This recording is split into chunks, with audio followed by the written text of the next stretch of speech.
আমিও ফুটবো, আমিও ফুটবো, আমিও ফুটবো, আমিও ফুটবো। এই পাগল চুপ। দেখ দেখ দেখ পাগলে কি করে।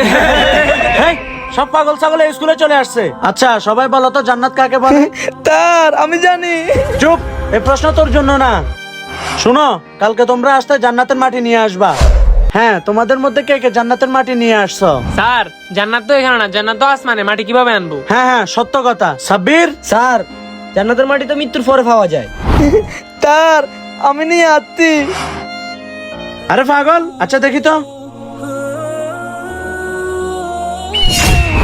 এই পাগল, এগুলা কি নিয়ে আসছস? স্যার আমার মা বলতেছিল আমার মায়ের পায়ের নিচ থেকে আমি এই মাটি নিয়ে আসছি। স্যার সবাই বলে না মায়ের পায়ের নিচে সন্তানের জান্নাত। মায়ের পায়ের নিচে সন্তানের জান্নাত। মা বেঁচে থাকলে কমেন্টে লিখে আলহামদুলিল্লাহ।